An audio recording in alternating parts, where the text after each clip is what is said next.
Ini Dr. Aif. Assalamualaikum warahmatullahi wabarakatuh. Alhamdulillah wa syukurillah wa la hawla wa la quwata illa billah. Sebagaimana permintaan dari Dr. Aif, UMB dan teman-teman, insya Allah saya akan memaparkan tentang sebagaimana judulnya, mungkin bisa ditayangkan itu slide-nya. The growth of Islamic banking in GCC amid the COVID-19 outbreak. Tadi ngomong bahasa Arab. Kalau bahasa Arab ini an-numu al-bunuk al-islamiyah fi syarq al-awsat fi zilli al-corona al-mustajid al-waba yani al-corona al-mustajid. Ini bahasa Arabnya seperti ini. Sebagaimana yang kita ketahui, pertumbuhan perbankan syariah di Timur Tengah masih memberikan positive return ya sampai akhir tahun 2019. Beberapa bank syariah sampai ada yang membukukan profit di atas 50-70% dibandingkan tahun 2018. Akan tetapi kalau kita bicara masalah ini growth, otomatis planning bank syariah di Timur Tengah dibandingkan budget yang udah disiapkan untuk 2020, saya rasa saat ini bank-bank syariah telah melakukan revisi terhadap budgeting mereka. Khususnya kalau ini orang bilang under the new normal, di situasi yang nggak jelas ini, atau yang disebut unprecedented atau unexpected in phenomenon. Nah, di sini akan kita lihat, nanti akan kita bahas gimana sih pertumbuhan perbankan syariah di Timur Tengah ketika terjadinya pandemi ini yang berkepanjangan.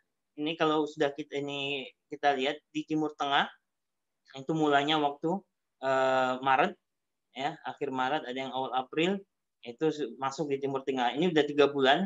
Nah, dalam 3 bulan ini otomatis pertumbuhan perbankan syariah mau tidak mau akan terganggu. Meskipun dalam laporan beberapa bank syariah di Timur Tengah di kuartal 1 masih menunjukkan positif, itu karena masih banyak perusahaan-perusahaan yang belum melakukan revisi terhadap budget mereka, termasuk pengurangan gaji, pemutusan hubungan kerja, dan macam-macam. Ya, Oke, next hostnya. Oke, kalau kita lihat ini pertumbuhan perbankan syariah, ini saya tambahin takafulnya.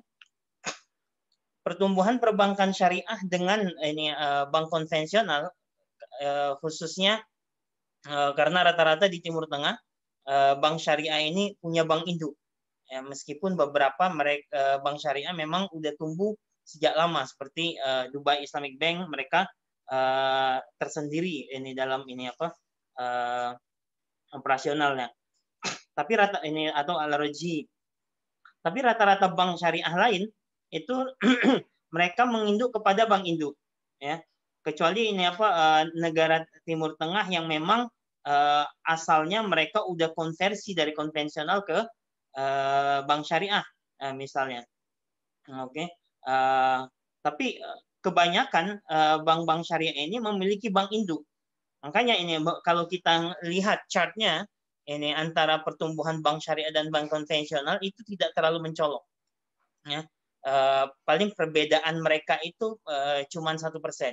Ini karena kenapa? Rata-rata di Timur Tengah bank konvensional itu mereka memberikan support untuk ini, baik itu UUS-nya yang masih bersifat Islamic Windows atau An-Nafizah Al-Islamiyah, atau mereka yang udah lepas dari induknya, yang udah menjadi BUS kalau di Indonesia, atau in subsidiary. Ini the full-fledged banking, ini subsidiary dari parents bank-nya. Nah, kalau menariknya lagi, kalau kita lihat perkembangan perbankan syariah di Timur Tengah itu sendiri, kalau kita bandingkan di Oman memang sedikit unik ini ya, pertumbuhan perbankan syariah. setelah 3 tahun ini dari establishment-nya, perbankan syariah di Oman menunjukkan growth yang simultaneously higher than the GCC counterpart. Maksudnya profitnya itu lebih tinggi dibandingkan negara-negara Timur Tengah lainnya. Ini sangat unik sekali. Kalau kita melihat data yang ada yang dirilis sama Central Bank of Oman atau Standard & Poor's, mereka sendiri mengatakan Oman is the fastest and the highest in Islamic banking entities growth in GCC. Jadi Oman ini termasuk kalau di industri perbankan syariah memiliki potensi growth yang luar biasa tingginya dibandingkan negara GCC lainnya. Oke, termasuk itu di takaful juga. Kalau kita lihat ini takaful sendiri, ya. Takaful itu rata-rata growth di GCC itu cuma 10-11%, ya, masih di bawah 12. Tapi Oman 2018 Oman growth-nya sampai 17% dan di 2019 growth-nya sampai 20%. Kalau kita compare sama negara-negara GCC lainnya, is around 10 to 11%, antara 10 sampai 11%. Ya, ini berarti sangat-sangat positif. Kalau dari perbankan syariahnya, Oman sendiri itu growth-nya udah sampai 14%, ya, di tahun ini 2018 dengan 2019. Sedangkan market share kita ini di awal tahun 2020 itu udah menyentuh angka 14%, meskipun central banks ini planningnya untuk menyentuh angka 10% itu tahun 2021-2022. So ini we are exceeding our target. Oke. Dari sisi lain, negara-negara lain juga mengalami permasalahan. Misalnya karena permasalahan industri keuangan mereka semakin kompleks, jadi regulatory authority mencoba untuk menaikkan capital requirement untuk menjaga kestabilan industri keuangan syariah mereka. Misalnya Saudi awalnya untuk takaful sendiri itu 100 juta capital requirement, di tahun 2018-2019 mereka menaikkan capital requirement menjadi 500 juta. Ya. Keuntungan juga, nih kalau kita ngelihat keuntungan ini takaful di GCC itu dari 2017, 18, 19 mereka turun. Awalnya 674 juta turun ke 380 juta, terakhir ini turun kepada 281 juta. Sedangkan di Oman market sendiri takaful ini growth in terms of profit and ini takaful contributions dia naik sebesar 17% di tahun 2018 dan 20% di tahun 2019. Oke, next. Nah, kira-kira pertumbuhan positif ini apa pengaruhnya terhadap industri keuangan syariah di Timur Tengah? Nah, kalau kita ngelihat data yang dikeluarkan oleh ini World Bank ya, atau IMF, bahwasanya pertumbuhan ekonomi negara dunia itu turun ya. Kalau advance ekonomi seperti Amerika dan Eropa itu mereka turun negatifnya sampai 6,1%, tapi kalau emerging market seperti GCC dan Indonesia atau Asia lainnya itu hanya negatif 1%. Apa ini imbasnya? Mungkin imbasnya mungkin nggak terlalu besar terhadap penurunan growth dan profitability of Islamic banking in GCC market. Misalnya kalau kita melihat dari Q1 report that has been released by Islamic Banking in GCC yang sudah dikeluarkan oleh bank-bank syariah di Timur Tengah, rata-rata mereka masih mengalami profit positif profit antara 2 sampai 25%. Meskipun ada bank syariah yang mengalami penurunan profit, tapi mereka masih dalam tahap profitability. Ini disebabkan karena antar quarter 1 itu Januari, Februari, Maret itu bank-bank syariah masih belum menemukan kendala nasabahnya yang mengalami default. Oke, khususnya ini perusahaan-perusahaan yang ada belum mengeluarkan keputusan untuk mengurangi gaji mereka atau mengurangi allowance mereka atau memotong ini allowance segala macam atau ini layoff atau ini PHK kalau bahasa kita. Jadi ini masih memberikan positive return, tapi masalahnya adalah di sisi negara Timur Tengah ini sangat bergantung kepada harga minyak. Ya, kalau harga minyak bagus, meskipun di masa pandemi demand-nya tinggi, itu insya Allah Timur Tengah nggak ada masalah. Akan tapi mereka mendapatkan double hit ini di tahun pandemi ini. Pertama, harga minyak turun, yang kedua ada ada corona. Ya, jadi inilah yang akan membuat negara Timur Tengah akan mengalami negatif dalam pertumbuhan ekonominya, dan itu memberikan imbas kepada industri keuangan syariah. Ya, oke, next. Jadi ini permasalahannya ini memang ini kompleks masalah ini oil ini, khususnya negara-negara Timur Tengah yang biasa tergantung dengan oil, tiba-tiba oilnya turun. Makanya ini Timur Tengah kalau misalnya harga minyak di atas 50-60 itu ekonomi mereka sangat bergairah. Meskipun sekarang banyak negara di Timur Tengah ingin menghilangkan dependensi mereka terhadap oil price. Ya, jadi nggak hanya fokus terhadap oil, tapi juga fokus terhadap sektor lain. Misalnya kalau kita lihat Saudi dalam ini 2030 plan mereka mencanangkan tourism menjadi one of the main sources of GDP income terhadap negara mereka. Oman juga kita juga punya ini 2040 plan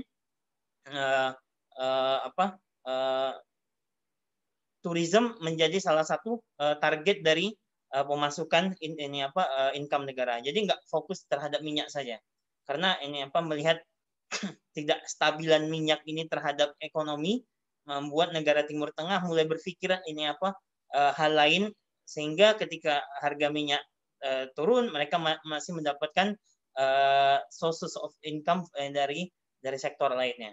Jadi untuk diversification ini mereka sudah melihat itu sangat penting. Oke. Nah, kenapa kok bisa ini profitability daripada industri keuangan syariah atau perbankan syariah ini turun? Ada banyak faktor yang yang menyebabkan turunnya profitabilitas dari perbankan syariah. Ini saya rangkum menjadi beberapa poin. Yang pertama, yang ini seperti yang disebutkan ini di awal, seperti laporan IMF, itu adalah turunnya ekonomi suatu negara. Jadi udah jelas ini akan memberikan faktor direct or indirect to Islamic banking entities, to Islamic financial institutions. Yang kedua, ketika ini ekonomi itu turun, maka government spending-nya otomatis akan terhambat. Yang awalnya mungkin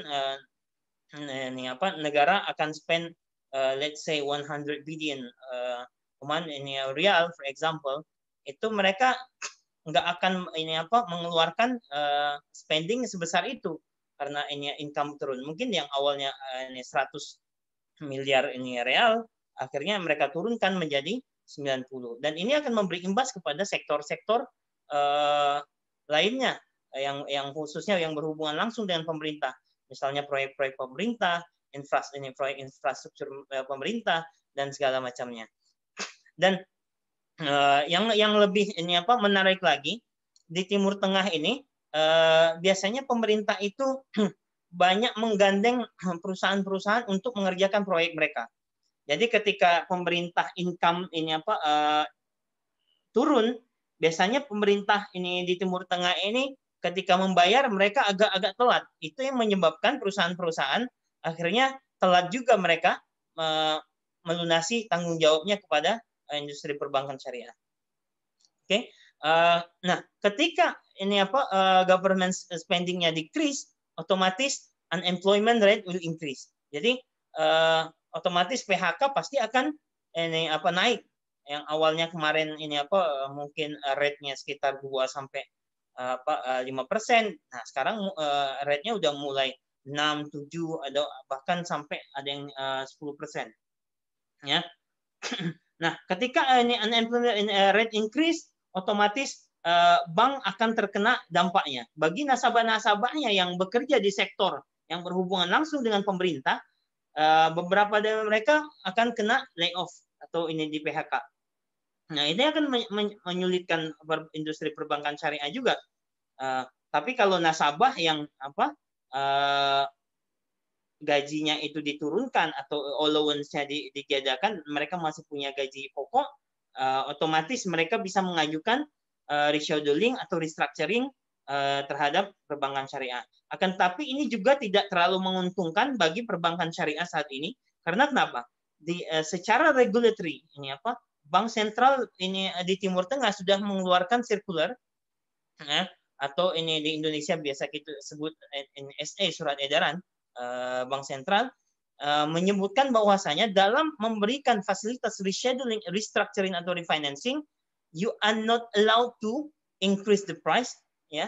Ini industri keuangan syariah nggak bisa menaikkan harga. Ini kalau yang sifatnya sell based financing seperti bai' murabahah, bai' salam, bai' istisna, bai' murabahah, ini tidak bisa menaikkan harga.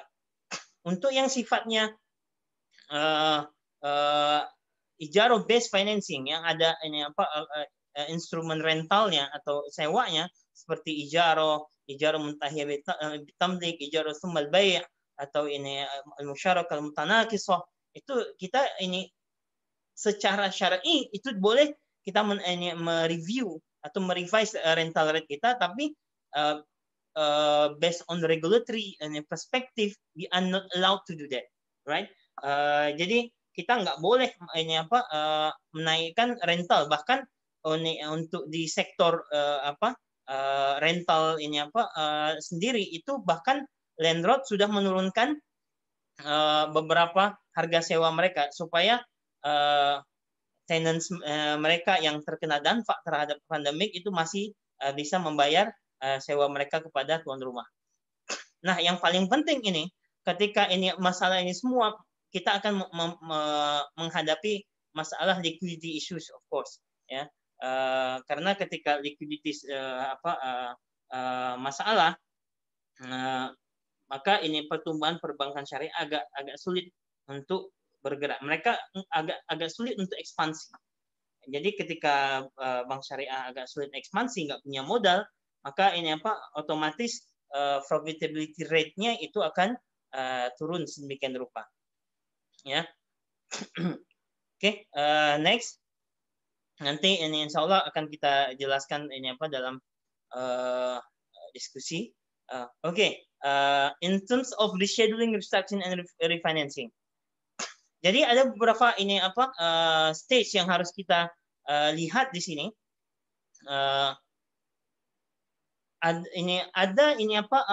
Poin di mana ketika rescheduling, restructuring, and refinancing ini berlaku. Misalnya contoh, ketika kontrak belum tanda tangani, maksudnya signing master agreement itu belum ditandatangani oleh kedua belah pihak antara bank dan nasabah. Jadi untuk posisi ini bank juga bisa menaikkan harga. Jadi we are not attached with the assigned regulatory that has been issued by central bank. Jadi untuk posisi stage ini kita nggak terkena regulatory requirement yang dikeluarkan oleh bank sentral, ya. Baik itu ijaro based contract, ini partnership contract, atau ini sell based contract, jadi nggak masalah. Nah, ketika misalnya nasabah sudah sama bank syariah sudah deal, udah agreed. Nah, mereka misalnya udah menandatangani ini master agreement. Nah, di sini juga jadi masih ada celah bagi bank syariah untuk nego terhadap baik itu profit rate atau rental rate kepada nasabah. ya. Tapi untuk nego di saat ini juga agak sulit. Kita bank syariah juga nggak bisa rate-nya dinaikin misalnya ini to 0.25 basis point juga, itu berat juga, ya. Nah, gimana kalau udah deal? Jadi kalau misalnya ini saya kasih contoh di Murabahah, ini stage-nya yang 4 ini, di Murabahah ketika nasabah itu mendekati bank dan mereka udah setuju untuk melanjutkan ke proses pembiayaan, itu maksudnya before the contract. Jadi ketika mereka sudah agree untuk melanjutkan proses, itu maksudnya during the financing processing stage. Maksudnya nasabah udah tanda tangan ini apa master agreement. After signing agreement, maksudnya ketika mau ini apa mau disburse, ya, pembiayaan itu mau dicairkan, itu maksudnya setelah dicairkan itu ini after the contract. Ada juga during the financing period, ketika nasabah udah mendapatkan pembiayaan sampai ini apa maturity date-nya ini apa, atau kalau misalnya itu merubah financingnya 10 tahun, sampai misalnya dalam 10 tahun itu nasabah dalam ini apa masa financing periodnya ini, jadi boleh dilakukan rescheduling, restructuring, atau refinancing. Ya, ada banyak poin di sini, tapi yang menariknya di sini adalah bank sentral itu sendiri melarang untuk bank-bank syariah untuk memberikan fee yang baru. Jadi kita nggak mendapatkan fee. Misalnya, kalau di keadaan ini normal sebelum pandemik itu ada processing fees sama documentation fees. Tapi untuk saat ini bank sentral ini sudah menegaskan untuk nggak ada fees, nggak ada ini increase profit rate, nggak ada increase rental rate dan segala macam. Oke. Next, ya. Right. Nah, sebenarnya kalau kita lihat dari situasi yang ada, lihat ini dapat support dari ini regulatory authority, kita melihat bahwasanya sebenarnya banyak hal penting yang bisa diperankan oleh perbankan syariah. Ya, selain ini apa? Selain bank syariah itu adalah bank, kalau kita bilang bank is a bank, dia nggak bisa menjadi sesuatu ini apa institusi yang lain. Jadi fungsi dia sebagai intermediary system itu adalah untuk channel the funds to the deficit unit from the surplus unit. Itu harus harus tetap dijalankan. Apalagi bisnis-bisnis membutuhkan likuiditas untuk ekspansi bisnis mereka. Nah, karena di bank syariah itu ada charity fund atau yang kita sebut dengan dana kebajikan. Nah, ini adalah momen yang tepat untuk menyalurkan seluruh charity fund yang ada di bank syariah itu kepada orang yang membutuhkan. Baik itu on the high level itu ada pemerintah, atau institutional level ini kepada yayasan-yayasan yang terkena dampak, ataupun individual yang terkena dampak, misalnya yang kena PHK segala macam. Nah, poin yang kedua, CSR bank syariah mungkin bisa dimaksimalkan pada saat ini. Ya, ini dana CSR bank itu lumayan besar sekali, ya. Bahkan ada bank yang punya dana CSR itu equivalent to 100 million. Ya, ini 100 million US dollar. Jadi itu besar sekali. Nah, distribute bisa juga misalnya bagi bank-bank syariah yang belum mendistribusikan seluruh profit dia mereka untuk tahun 2019, jadi bisa memakai profit sebagian profitnya untuk membantu pemerintah menangani COVID-19 ini.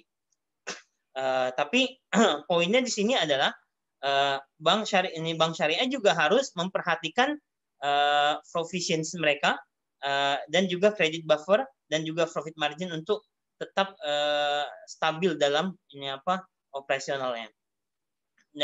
Nah, hal yang selanjutnya adalah yang paling penting ini, bank syariah harus melaksanakan fungsinya sebagai know your customers, ya. Kalau nasabahnya itu terkena dampak, otomatis harus memberikan bantuan di sana.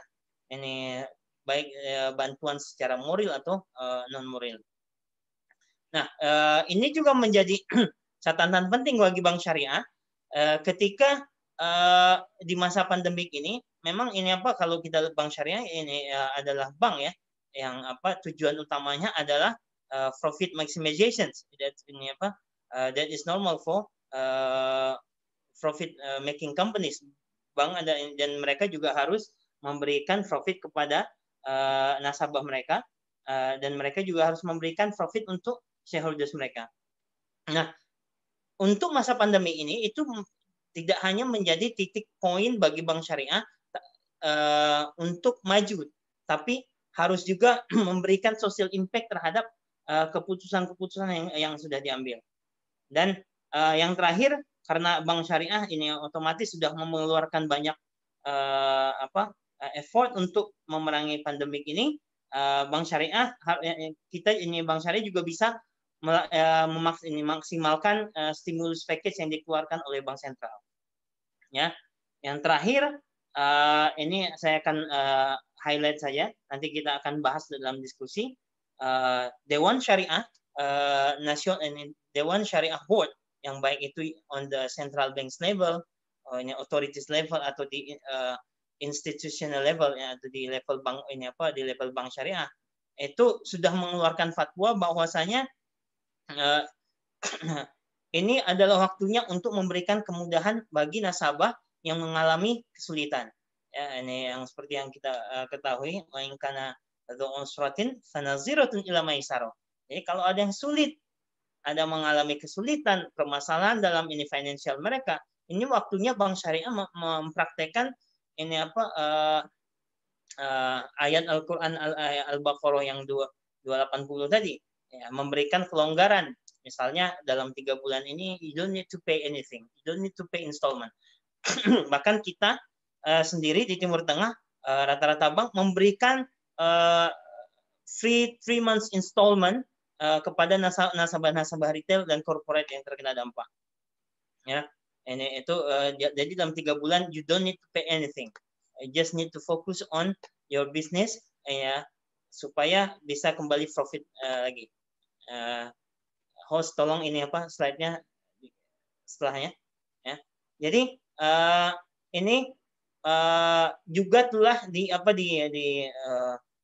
tekankan oleh lembaga misalnya Al-Muntada Al-Iqtisad Islami, ya, ini teman-teman yang syariah Global Sharia Scholar sudah bersetuju juga bahwasanya di masa pandemi ini bank syariah diharapkan tidak menaikkan harga, tidak mencas fee yang berkaitan dengan bank, tidak menaikkan fees, dan juga bahkan beberapa Dewan Syariah Board ini memaksa meminta kepada shareholders atau pemegang saham untuk membayarkan zakat mereka ini didahulukan, meskipun itu belum mencapai haul, tapi itu sudah nisab, mereka harus mengeluarkan zakat tersebut pada saat ini karena negara atau dunia saat ini sedang membutuhkan banyak bantuan-bantuan yang sifatnya materi, ya. Jadi ini juga bisa membantu. Jadi let's say kalau misalnya saya punya saham equivalent to 100 million atau 100 juta US dollar ini misalnya. Jadi zakat saya itu baru jatuh tempo di bulan September. Ya, jadi Dewan Syariah sudah menyarankan you have to pay now, no need to wait until September, right? Nggak perlu menunggu sampai bulan September, jadi kita bisa mengeluarkannya zakatnya 2,5% sampai ini di saat ini. Jadi itu banyak ini poin-poin yang disampaikan oleh Dewan Syariah. Akan tetapi bagi nasabah-nasabah yang nggak kena dampak, jangan kalian ini nggak boleh ini ikut-ikutan ini untuk deferred, karena ini misalnya sektor-sektor yang nggak terkena dampak, misalnya PNS ini di negara-negara GCC juga PNS-nya lumayan makmur, ya, ini standar gaji mereka juga tinggi-tinggi, itu mereka nggak kena dampak. Jadi that is not part of the the plan. Jadi itu nggak masuk dalam plan industri untuk pengurangan installment atau penundaan pembayaran. I think that's all dari saya. Insya Allah kita akan sambung nanti di tanya jawab. Oke, syukron. Assalamualaikum warahmatullahi wabarakatuh. Waalaikumsalam warahmatullahi wabarakatuh. Ya. Baik, syukron kasiron Ustadz Iman. Baik, saya kira kita langsung saja ya ke pembicara yang kedua, Al-Ustadz Dr. Ardiansah Rahmadi Al-Buguri, Faliyatafadhal Maskuro. Monggo Ustadz Ardi. Baik, terima kasih Mas Aib. Bismillahirrahmanirrahim. Innalhamdulillah nahmaduhu wa nasta'inuhu wa nastaghfiruh wa na'udzu billahi min syururi anfusina wa min sayyiati a'malina may yahdihillahu fala mudhillalah wa may yudlil fala hadiyalah. Asyhadu an la ilaha illallah wa asyhadu anna Muhammadan abduhu wa rasuluhu la nabiyya ba'dah, amma ba'du. Sebelum saya mulai mungkin mohon maaf Ustadz Aib, untuk slide-nya dari saya atau dari moderator? Monggo Ustadz, biar langsung lancar, antum boleh langsung, nggak apa-apa. Ini juga host juga sudah menyiapkan juga. Baik, sebentar, saya coba share screen ya. Oh, saya nggak bisa, atau mungkin dari tempatnya Ustadz Aib boleh? Oh ya, ini sudah disiapkan. Baik, sudah Baik. Kita tampilkan Ustadz Ardi. Baik, Bapak Ibu sekalian yang saya hormati, insya Allah pada kesempatan kali ini saya akan coba menyampaikan tentang strategi pengembangan produk perbankan syariah, ya. Khususnya mungkin ini di Indonesia, adaptif atau originatif ya. Ini sebuah pertanyaan terbuka sebenarnya. Jadi apakah kita akan menuju ke adaptif ataukah kita akan menuju ke originatif secara fakta ya. Tapi bisa juga kita bertanya lebih baik adaptifkah atau lebih baik originatif. Next selanjutnya. Slide berikutnya. Baik, ada beberapa hal yang ingin saya sampaikan dalam pembahasan kali ini. Yang pertama adalah nanti kita akan mengenal produk perbankan syariah antara adaptif dan originatif. Kemudian yang kedua adalah nanti kita akan membahas sedikit tentang kondisi produk dan market perbankan syariah di Indonesia saat ini. Kemudian yang ketiga, bagaimana jika produk perbankan syariah itu lebih adaptif atau lebih originatif. Itu akan seperti apa. Dan terakhir adalah penutup dan saran dari saya. Baik, kita akan masuk ke sesi yang pertama. Silakan, next slide. Nah, apa sih sebenarnya yang dimaksud dengan adaptif ya? Bapak Ibu sekalian, sebenarnya adaptif ini dalam konteks pengembangan produk perbankan syariah itu adalah merupakan bentuk pengembangan produk perbankan syariah yang didasarkan pada ketentuan syariah. Ini perlu saya garis bawahi. Jadi didasarkan pada ketentuan syariah, dalam hal ini adalah kepada fatwa dari Dewan Syariah Nasional. Namun, di dalam implementasinya atau pelaksanaannya masih menjadikan bank konvensional itu sebagai acuan kelaziman dalam proses atau implementasinya. Jadi kalau saya bisa secara sederhananya, kalau saya sebagai seorang product developer, maka ketika saya akan membuat produk ini, saya akan yang terbetik dalam benak saya kalau saya ingin membuat sebuah produk yang adaptif adalah bagaimana caranya supaya produk yang saya buat ini sesuai dengan syariah, tapi nasabah tidak terlalu merasakan perbedaannya. Ya, karena mungkin sebagai seorang product developer itu saya khawatir kalau nasabah terlalu merasakan perbedaan yang jauh, nanti mungkin nasabah bisa merasa kok produk syariah lebih sulit, kok produk syariah lebih rumit dan lain sebagainya. Nah, oleh karena itu biasanya produk yang adaptif itu masih menjadikan bank konvensional sebagai acuan kelaziman dalam proses dan implementasinya. Walaupun nanti kita lihat secara akad sudah berbeda, itu pasti ya. Karena kalau di bank syariah tidak mungkin kita menggunakan akad yang bersifat adanya riba atau bunga. Tetapi yang kita maksud di sini adalah kelazimannya, masih dijadikan acuan sebagai implementasinya. Nanti kita akan lihat berikutnya. Slide berikutnya. Adapun originatif itu adalah lawannya, yaitu bentuk pengembangan produk perbankan syariah yang didasarkan pada ketentuan syariah. Ini masih sama antara originatif dengan adaptif. Bedanya adalah dalam pengembangan produk yang originatif, itu menjadikan akad yang digunakan sebagai acuan kelaziman dalam proses implementasinya. Jadi berbeda. Kalau produk perbankan syariah yang originatif, itu dia lebih mengeksplorasi keunikan dari akad yang digunakan. Jadi uniqueness dari, misalnya kalau kita menggunakan murabaha, itu apa sih uniqueness dari murabaha dibandingkan dengan yang konvensional? Kalau kita menggunakan ijarah atau sewa, apa sih sebenarnya uniqueness daripada sewa tersebut? Itu kalau kita originatif. Sementara kalau tadi yang adaptif, itu masih mengacu kepada kelazimannya di konven, sehingga kadangkala uniqueness ini menjadi bukan menjadi sesuatu hal yang diutamakan. Walaupun kalau secara akad, pasti tidak boleh menggunakan bunga atau pinjaman. Slide selanjutnya. Kita percepat saja karena waktu tidak terlalu banyak. Nah, pertanyaannya adalah bagaimana kita tahu bahwa sebuah sebelumnya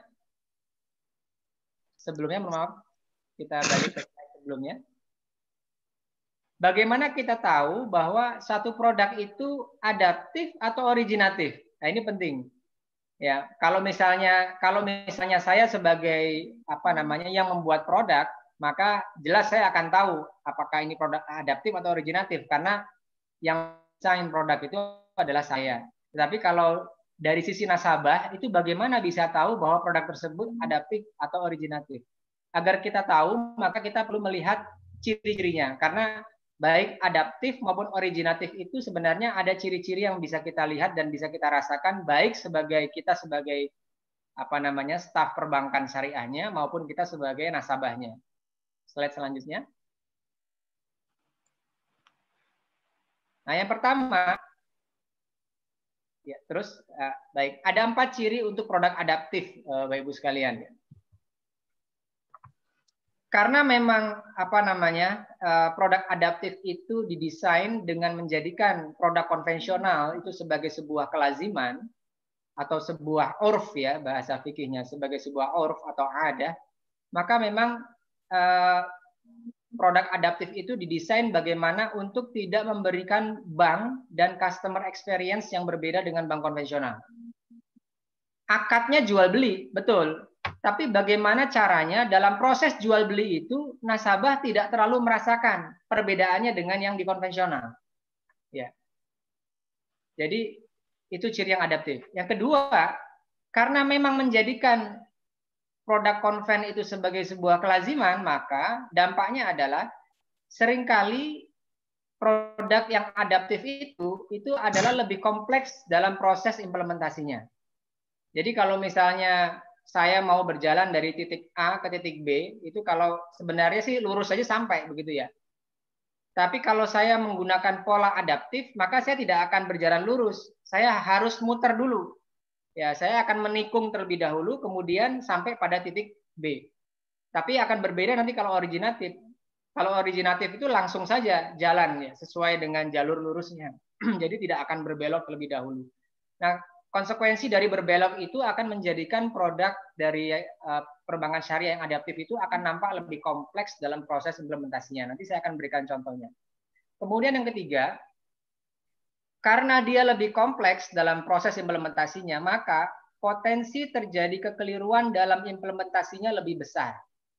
Jadi lebih boleh kita katakan bahwa produk bank syariah yang adaptif itu lebih berpotensi terdapat gap antara konsep produk dengan implementasi. Jadi kalau Bapak Ibu sekalian, mungkin teman-teman ya yang melakukan riset dan penelitian, kalau kemudian menemukan gap antara konsep produk dengan implementasinya, itu silakan digali lagi. Biasanya produknya itu cirinya ada yang adaptif ya. Kenapa? Karena dia lebih kompleks, makanya dia lebih berpotensi menimbulkan gap antara konsep produk. Mungkin secara konsep produknya sudah sesuai syariah. Artinya sudah mengacu kepada fatwanya, sudah terdapat opini dari Dewan Pengawas Syariahnya, tapi karena dia kompleks dan lebih rumit, ketika diimplementasikan menjadi tidak sesuai. Ya, makanya kalau kemudian sekarang ini banyak diskusi ya berjalan di masyarakat tentang produk bank syariah. Kenapa sih bank syariah itu kayak sama saja ya dengan bank konvensional dan segala macamnya, ya itu mungkin barangkali salah satu dampak daripada penggunaan produk yang sifatnya adaptif tadi itu. Atau ya sebenarnya kalau kita melihat kepada kritik dan lain sebagainya, kita perlu bertanya, yang dikritik itu konsep produknya atau implementasinya gitu supaya jelas. Ya karena kadangkala secara konsep sebenarnya sudah pasti mengacu kepada fatwa DSN, ada landasan syariahnya, ada opini DPS-nya, tapi dalam implementasinya itu keliru. Kalau seperti itu berarti nanti problemnya ada pada implementasinya, bukan pada konsep produknya. Nah, kemudian yang keempat adalah ciri dari produk adaptif itu bahwa dasar penggunaan suatu akad itu biasanya nanti hanya ditujukan untuk memenuhi salah satu kelaziman dalam perbankan konvensional, tapi bukan karena atas dasar keunikan tersebut. Contohnya seperti apa? Misalnya, kenapa bank syariah itu menggunakan produk yang namanya ijarah muntahiyah bitamlik, ya, suatu akad yang berbasis sewa? Jawabannya bisa dua, bisa karena memang menginginkan sisi originasinya, ya, sisi originatifnya, atau sisi adaptifnya. Kalau sebuah bank syariah menggunakan ijarah atau sewa di dalam pembiayaannya dengan hanya melihat kepada sisi adaptifnya, biasanya sebabnya adalah karena kalau murabah itu harganya fix, tapi kemudian kalau sewa atau ijarah itu harganya bisa berubah-ubah. Tapi yang dilihat hanya itu saja, itu kalau produk adaptif ya, karena kelaziman produk di konvensional itu bisa berubah. Kalau murabah itu nggak bisa berubah. Kalau begitu produk apa yang bisa kita pakai supaya bisa berubah? Oh, kita pakai ijarah saja, karena bisa berubah. Nah, tanpa melihat keunikan dan lain sebagainya dan konsekuensi dari akad ijarah itu. Nah, itu kalau kita menggunakan sifat yang adaptif. Jadi bukan, intinya adalah kalau adaptif itu bukan karena ingin menggali keunikan, tapi karena ingin mengadaptasi suatu kelaziman dalam proses di perbankan konvensionalnya. Selanjutnya, adapun ciri-ciri dari produk originatif adalah yang pertama jelas bahwa produk perbankan syariah itu didesain untuk memberikan bank dan customer experience yang berbeda dengan bank konvensional. Jadi tadi kalau saya sebagai product developer, maka yang ingin saya tuju di sini adalah bagaimana caranya produk saya ini ketika nasabah menggunakan, dia akan mengatakan, oh ternyata memang bank syariah itu beda ya dengan konvensional. Bukan hanya secara akad atau dokumentasi ya Bapak Ibu sekalian ya. Tapi secara experience-nya, pengalaman dia sebagai nasabah itu betul-betul bisa merasakan suatu perbedaan yang jelas dan nyata. Oh beda memang antara konvensional dengan syariah. Mungkin antara yang adaptif dengan originatif itu sama-sama menggunakan murabaha. Yang originatif pakai murabaha, yang adaptif pakai murabaha. Tapi kalau murabaha pakai adaptif, maka semua ya nasabah yang mengerjakan, yang membeli barang nasabah, yang deal dengan supplier nasabah, sehingga dia tidak akan merasakan terlalu banyak perbedaan antara ketika dia berhubungan dengan bank syariah dengan berhubungan dengan konvensional, karena di konvensional semua dia yang menghandle. Tapi kalau dia menggunakan murabaha yang originatif, maka dia mungkin tinggal duduk manis saja karena semua proses pembelian barang akan dihandle oleh banknya. Gitu. Sebab bank menginginkan bahwa bagaimana nasabah itu betul-betul bisa merasakan experience daripada berjual belinya itu. Nah, kemudian kedua, karena memang didesain untuk memberikan customer experience yang berbeda, maka biasanya produk yang originatif itu sifatnya lebih sederhana. Tidak kompleks dalam proses implementasinya sebagaimana tadi yang adaptif. Nanti kita akan lihat contohnya. Kemudian yang ketiga adalah memiliki self mitigation, artinya cenderung tidak ada gap antara konsep dengan produk. Jadi antara konsep dengan produk itu cenderung lebih sejalan, ya. Tidak mudah untuk terjadi gap. Kenapa? Karena memang dia lebih sederhana dalam pelaksanaannya. Terusnya.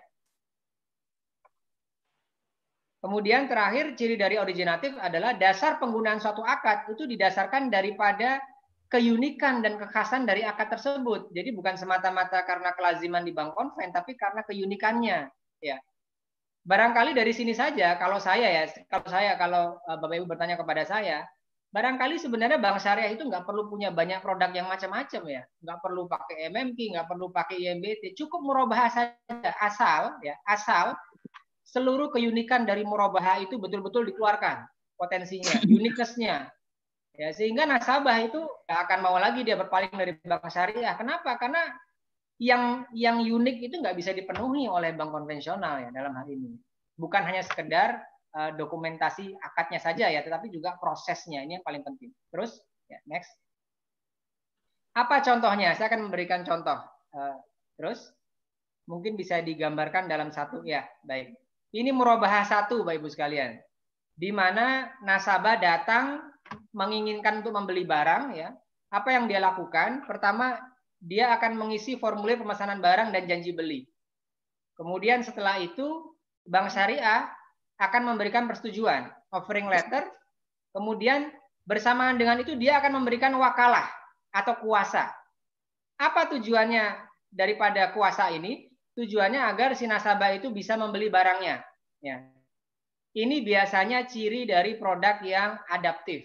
Kenapa, Bapak Ibu sekalian? Karena bank dalam produk yang adaptif itu memang kelaziman di bank, dalam hal ini bank konven ya. Bank itu tidak terbiasa berhubungan dengan barangnya. Bank lebih biasa berhubungan dengan dokumen. Makanya biasanya kemudian diberikan wakalah. Kemudian setelah itu nasabah akan beli barang, ya, step nomor 3. Tapi kalau kita lihat ya Bu sekalian, karena kelaziman di bank, itu bank tidak akan cair ya sebelum kemudian akad kreditnya ditandatangani. Sebelum APHT ditandatangani, semuanya ditandatangani, maka bank tidak akan cair. Maka biasanya dalam produk murabahah yang adaptif, nasabah itu diberi kuasa untuk beli barang tapi nggak dikasih duit. Pokoknya Pak, saya kasih Anda kuasa, silakan beli barang. Duitnya mana nanti?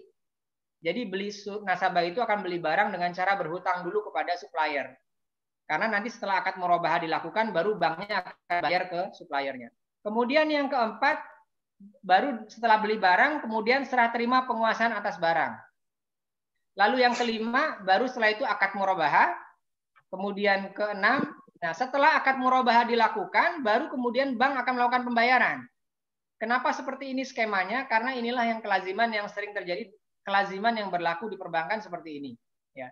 Kemudian 7 baru kemudian supplier mengirim barang, 8 baru nasabah itu menyerahkan tanda serah terima barangnya.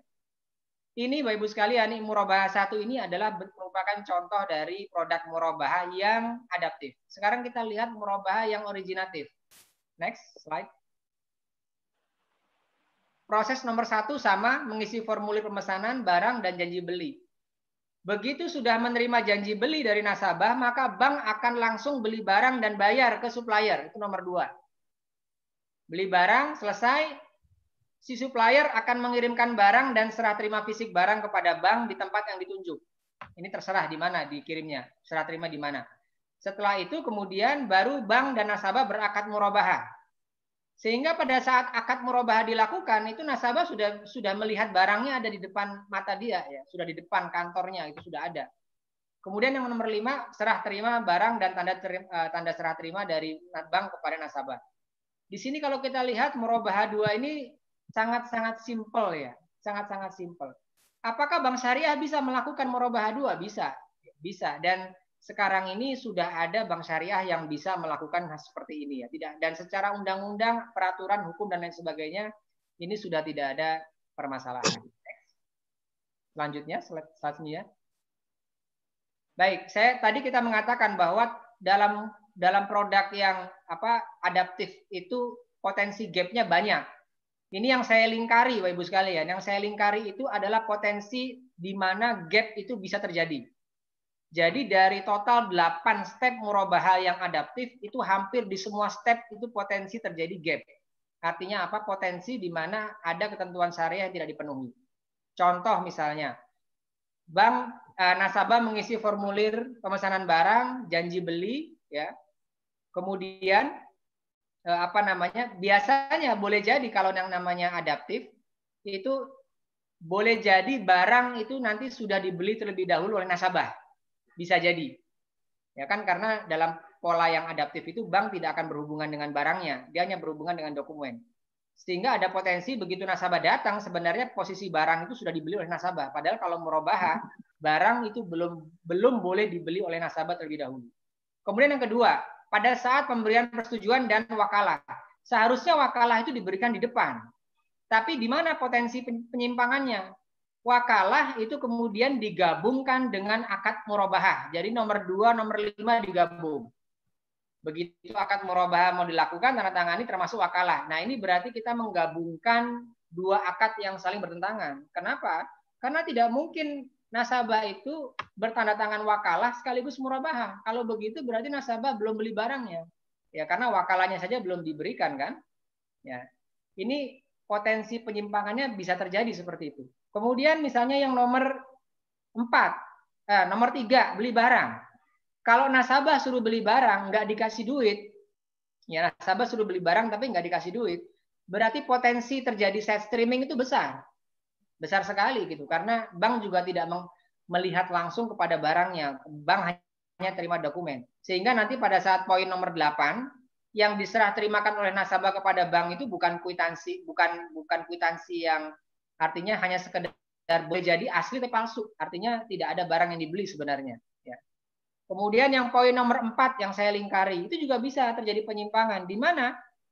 Jadi nasabah sudah beli, tapi barangnya belum diserah terimakan, baik secara fisik, baik secara penguasaannya, apalagi secara fisiknya. Padahal dalam fatwa murabahah di DSN jelas, kalau bank memberikan wakalah atau kuasa kepada nasabah, maka sebelum akad murabahah dilakukan, barang harus sudah dalam penguasaan bank.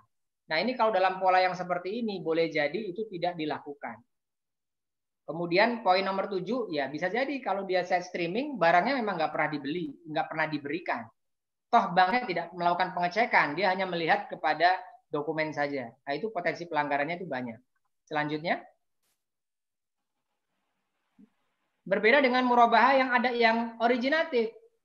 Dia hampir tidak ada celah bagi nasabah maupun juga bagi bank untuk terjadinya gap antara konsep dengan implementasi. Karena bank langsung beli barang, bank langsung deal menerima barangnya, kemudian langsung akad murabahah.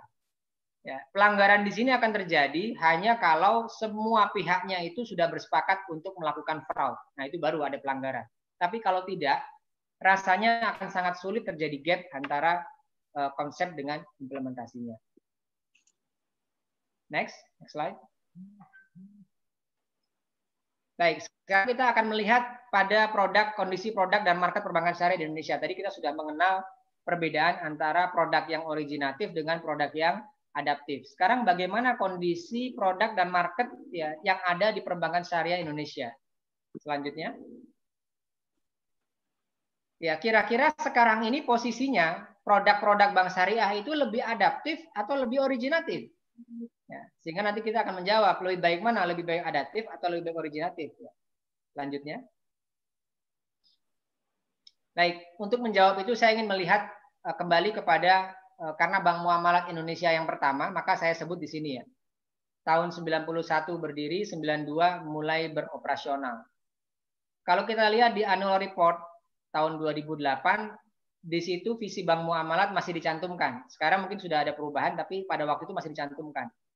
Menjadi bank syariah utama di Indonesia, dominan di pasar spiritual, dikagumi di pasar rasional. Jadi, Bapak Ibu sekalian, rekan-rekan sekalian, sejak berdirinya bank syariah pertama kali di Indonesia tahun 91 itu, kita sudah aware, kita sudah menyadari, ya kita melihat pangsa pasar di Indonesia itu ada dua. Ada yang disebut dengan pasar rasional, ada yang disebut dengan pasar spiritual. Pasar rasional yang dimaksud di sini adalah nasabah yang mau dia berbank syariah itu karena hanya melihat manfaat finansialnya saja yang diterima apa, fitur produknya apa. Kemudian yang kedua adalah pasar spiritual, yaitu nasabah yang mau berbank syariah karena dia mau menghindari riba yang ada di bank konvensional. Itu nasabah yang spiritual. Selanjutnya. Oke. Nah, kalau kita lihat dari jenis produk perbankan syariah yang ada, yang pertama kali maupun sampai sekarang ini, Bapak-Ibu sekalian, maka kita bisa melihat bahwa produk bank syariah pertama kali diperkenalkan di Indonesia itu dengan menggunakan pola yang adaptif.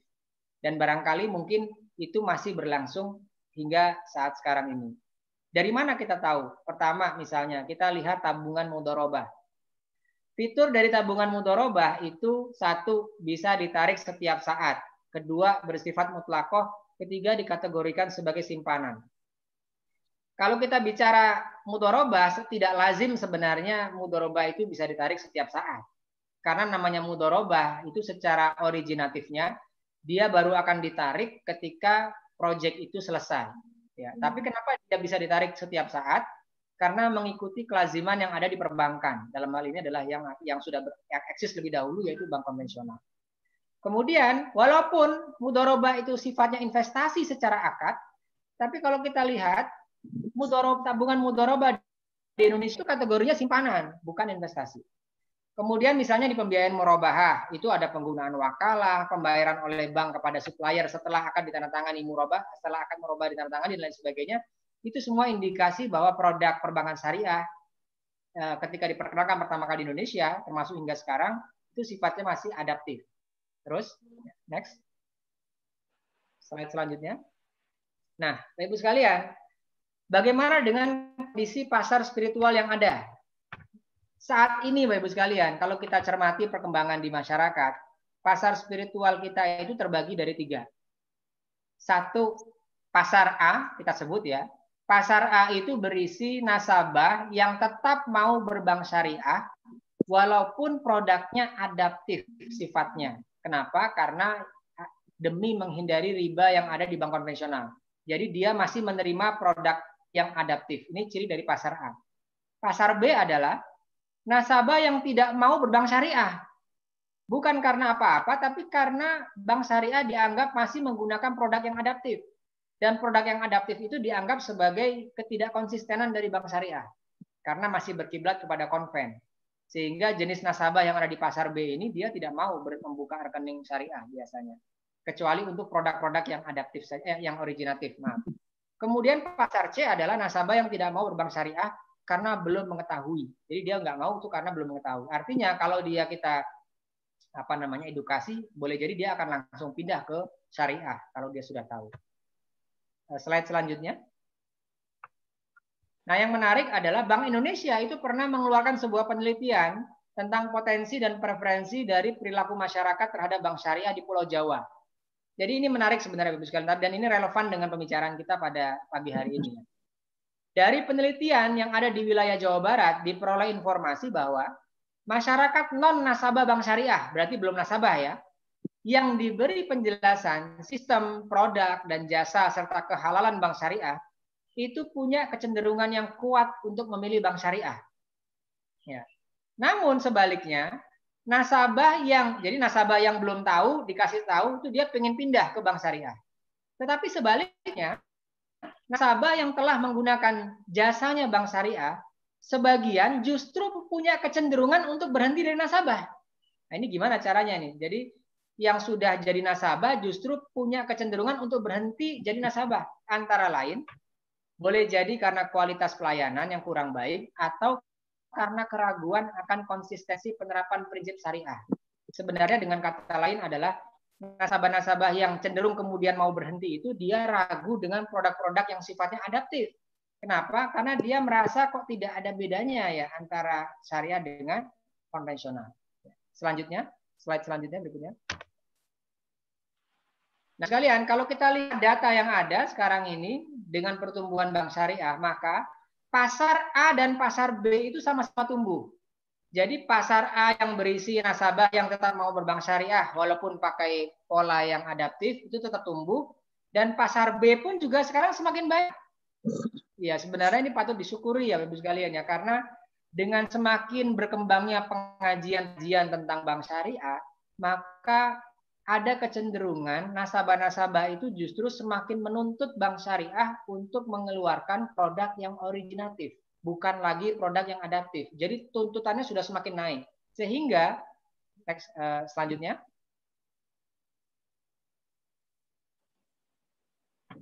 Bapak Ibu sekalian, ada kecenderungan perpindahan pasar dari pasar A ke pasar B. Jadi ada kecenderungan perpindahan pola pikir yang ada di nasabahnya bank syariah. Nasabah yang tadinya mau berbank syariah dengan produk yang adaptif, dengan dia mengetahui, banyak mengaji dan lain sebagainya, sekarang tidak mau lagi. Artinya dia sudah bergeser menjadi nasabah yang ada di pasar B. tuntutan dia terhadap produk bank syariah lebih tinggi. Saya tidak mau, walaupun katakanlah secara syariah itu comply sesuai dengan fatwanya, tapi yang saya mau adalah yang originatif, bukan adaptif. Ya, kalau secara angka mungkin Ibu sekalian kita bisa lihat sekarang ini portofolio tabungan wadiah itu sudah mulai tumbuh sudah mulai meningkat jauh lebih besar dibandingkan dengan produk yang mudharabah. Artinya pertumbuhannya sudah semakin meningkat. Kenapa? Karena itu menunjukkan bahwa sekarang banyak nasabah itu yang tidak mau, kalau mudharabahnya seperti itu saya nggak mau. Kalau mudharabahnya dijamin oleh LPS saya nggak mau. Jadi lebih baik pakai yang polanya simpanan saja. Ya. Next, selanjutnya. Jadi ada potensi perpindahan. Kemudian kalau kita lihat di media sosial misalnya, kita ketik anti riba begitu ya Bu sekalian ya. Itu dari tahun 2011 sampai 2020 itu ada lebih dari 40 grup yang menggunakan keyword anti riba. Dan kalau kita baca semuanya, hampir semua grup itu adalah merupakan grup-grup yang isinya para nasabah yang menuntut produk-produk bank syariah yang sifatnya originatif, bukan yang adaptif. Selanjutnya.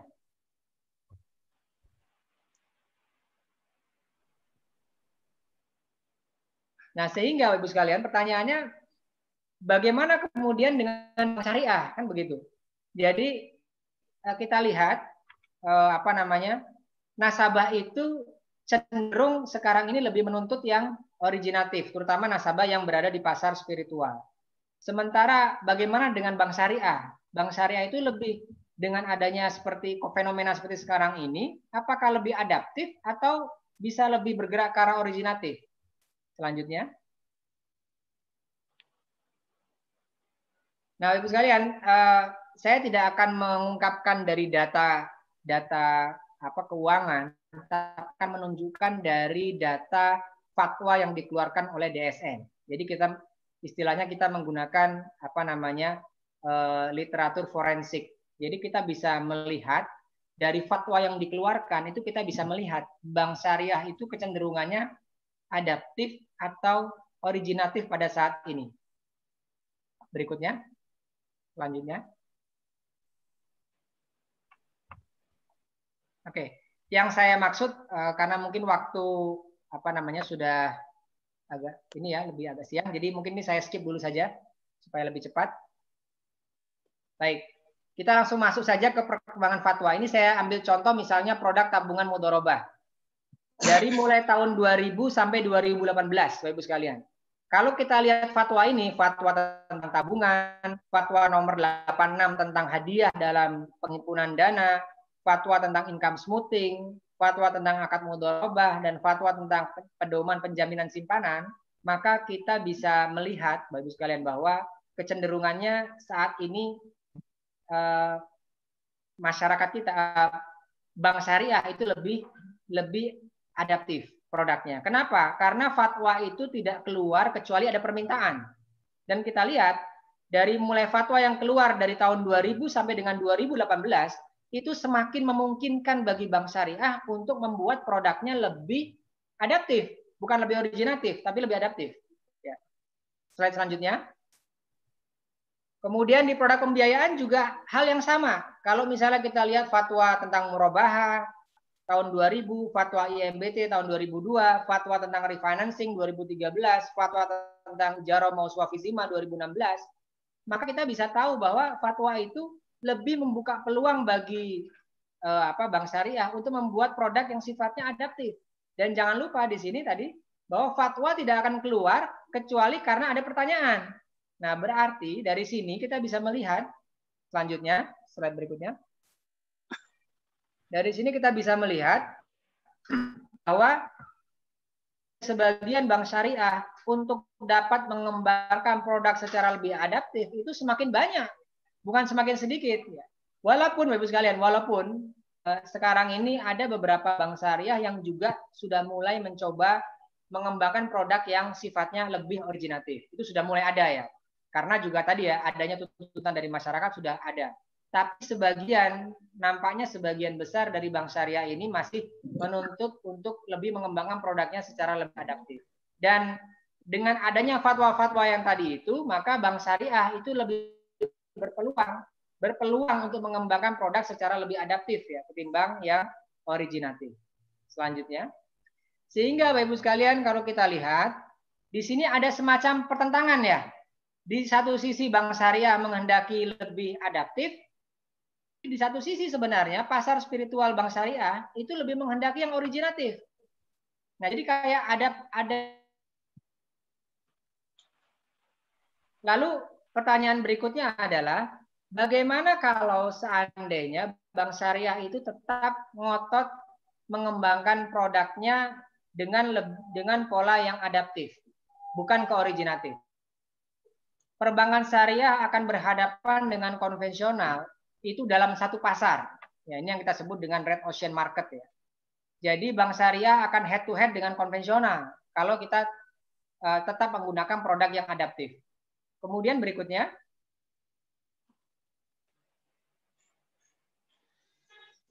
yang berikutnya karena adanya pertentangan tadi, boleh jadi bank syariah ini nanti akan ditinggalkan oleh nasabahnya yang emosional market atau yang spiritual market. Kenapa? Karena mereka menghendaki produk yang lebih lebih originatif, sementara bank syariahnya mengembangkannya sebaliknya yang lebih adaptif. Makanya akhirnya kemudian mereka meninggalkan. Lebih baik nggak usah ke bank syariah deh, seperti itu. Itu ungkapan-ungkapan yang bisa saja terlontar dari nasabah yang seperti itu ya. Kemudian selanjutnya,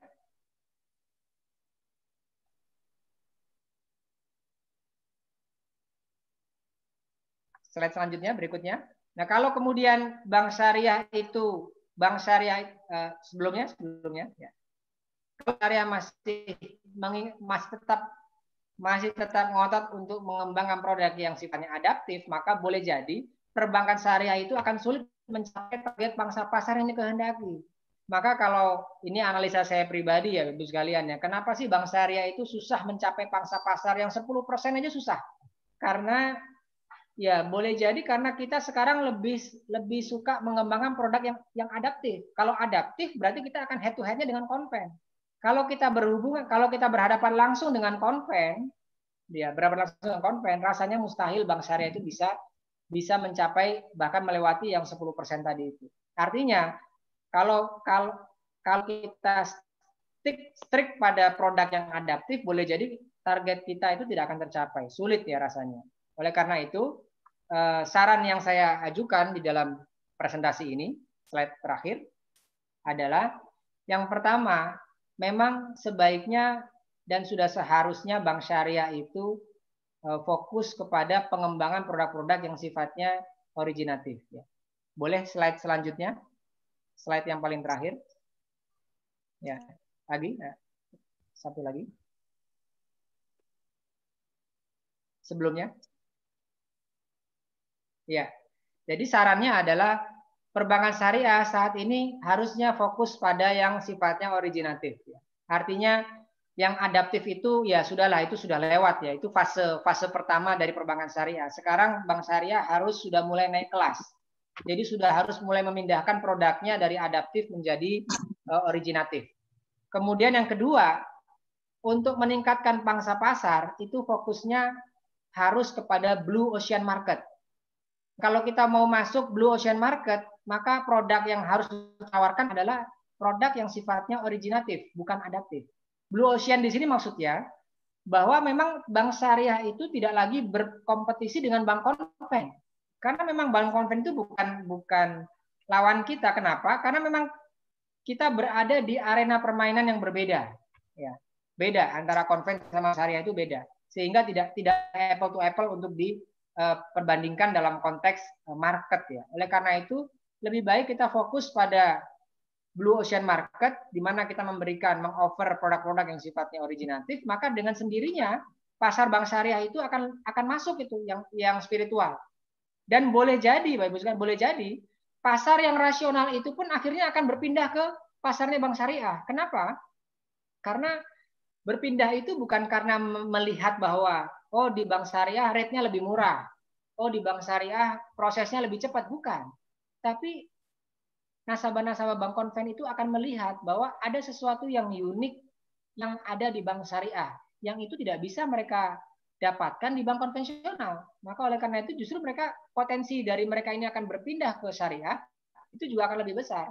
Tapi kalau kita menggunakan produk yang adaptif, maka ya nasabah-nasabah yang ada di konvensional, yang rasional itu mereka cuma tinggal nanya saja berapa rate-nya di syariah. Kalau lebih kalau pembiayaan kalau lebih rendah dia mau, lebih tinggi nggak mau.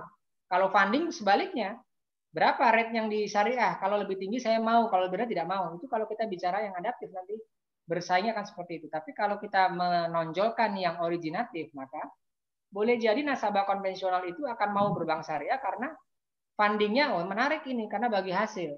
Ya, atau pembiayaannya menarik ini karena jual beli, bukan seperti hanya pinjaman dan lain sebagainya. Sehingga dia betul-betul bisa merasakan experience-nya dalam berjual beli dengan bank syariah, sehingga dia akan mengatakan, wah ini produknya betul-betul berbeda antara syariah dengan konvensional. Dan yang ketiga, Bapak Ibu sekalian, yang juga penting adalah, terutama dari pemerintah dan regulator, infrastruktur yang mendukung pengembangan produk originatif ini harus disediakan, harus dikembangkan pula. Misalnya terkait dengan masalah perlindungan hukum dan lain sebagainya. Karena seringkali ada juga bank syariah itu bukannya tidak mau untuk mendevelop produk yang originatif, tapi ada juga tidak mau itu karena banyaknya hambatan-hambatan dari sisi regulator, dari sisi regulasi dan lain sebagainya, sehingga membuat bank syariah itu masih terpaksa bertahan dengan pola-pola yang sifatnya adaptif tadi itu ketimbang yang originatif. Ini juga ada juga ya faktor-faktor yang seperti itu. Jadi bukan semata-mata karena banknya tidak mau ya, boleh jadi karena memang secara regulasinya itu masih memaksa bank syariah untuk meluncurkan produk-produk yang sifatnya adaptif, tapi bukan originatif. Jadi harapan kita ke depannya adalah bank syariah bisa naik kelas dalam produknya, masuk ke originatif, kemudian fokus kepada blue ocean market, dan juga regulator, pemerintah, dan para pihak yang berkaitan itu bisa membantu menyediakan soft infrastrukturnya ya, sehingga bank syariah lebih terdorong lagi untuk mengembangkan produk-produk yang sifatnya originatif. Mungkin itu dari saya, cukup sekian. Saya kembalikan kepada Dr. Aif. Silakan Ustaz. Ya, baik. Syukron kasiran Ustadz Ardi, Masya Allah ya, subhanallah, ini penjelasan Ustadz Iman dan Ustadz Ardi sangat komprehensif ya. Baik, saya kira kalau di ruangan tentu banyak sekali tepuk tangannya ya, nggak kedengaran tepuk tangannya. Baik, setidaknya ada beberapa yang saya catat, tapi pada intinya ini kabar positif semua ya. Dari Ustadz Iman pun di Timur Tengah intinya positif masih. Meskipun sekarang oil lagi melemah ya, tentu juga akan mengganggu stabilitas perbankan syariah di sana. Kemudian penjelasan Ustadz Ardi juga sangat komprehensif. Barangkali ini juga menjadi jawaban ya, selama ini banyak orang yang menyimpulkan kok bank syariah sama saja seperti bank konvensional. Ternyata ya bank syariah punya dua produk gitu ya. Ada yang adaptif, yang menyesuaikan, dan memang ada landasan fikihnya, al-adatul muhakamah. Mungkin juga ada al-ahkam tatagawiyah bitagayuri al-azminah wal-amkinah wal-adat wa niyat. Kemudian yang kedua ada produk yang originatif. Nah, ini sudah saatnya kata Ustadz Ardi kita sudah naik kelas ke produk yang lebih original, yang betul-betul dengan syariahnya. Karena kita punya pangsar ya, pangsa pasar spiritual. Semakin kita menubuhkan jati diri kita, barangkali itu menjadi keunikan kita ya di mata masyarakat. Baik ya, saya kira kita buka sesi tanya jawab. Ini ada beberapa pertanyaan Ustadz Ardi sama Ustadz Iman ya. Yang pertama untuk Ustadz Iman dulu ini. Ada pertanyaan Ustadz Iman, bagaimana kebijakan Bank Sentral di Oman untuk perbankan syariah ya, sehingga tetap tahan di tengah pandemi ini. Kemudian yang kedua untuk Ustadz Ardi, saya baca saja. Assalamualaikum warahmatullahi wabarakatuh ya. Izin menyampaikan pertanyaan, dan sepertinya ini pertanyaan banyak mahasiswa atau bahkan pertanyaan klasik. Boleh diberikan contoh di negara Islam, apakah perbankan syariahnya di sana ada di fase adaptif atau originatif seperti negara yang tadi dibahas oleh Dr. Iman. Kemudian sebenarnya kita sudah siap apa belum sih dengan perbankan syariah yang originatif itu. Nah, ini mungkin khusus nanti ke Ustadz Ardi. Baik, yang pertama kali saya serahkan sepenuhnya waktunya ke Ustadz Dr. Muhammad Iman. Tafadhol Ustadz Iman. Oke, terima kasih pertanyaannya. Jadi tadi ditanyakan secara regulasi bagaimana di Oman, atau saya akan membahas Timur Tengah secara ini apa general. Jadi di Timur Tengah ini bagusnya kita udah memakai international best practice yang udah desain sama Global Sharia Scholars ya, yang dibukukan dalam IOV Sharia Standard.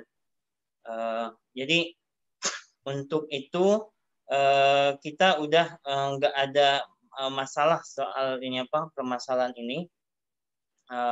Jadi kita nggak ada ini apa bahas lagi masalah adaptive originative, syariah based dengan syariah compliance ini apa itu mungkin di level ini apa universitas bagus saja dibahas untuk just to know.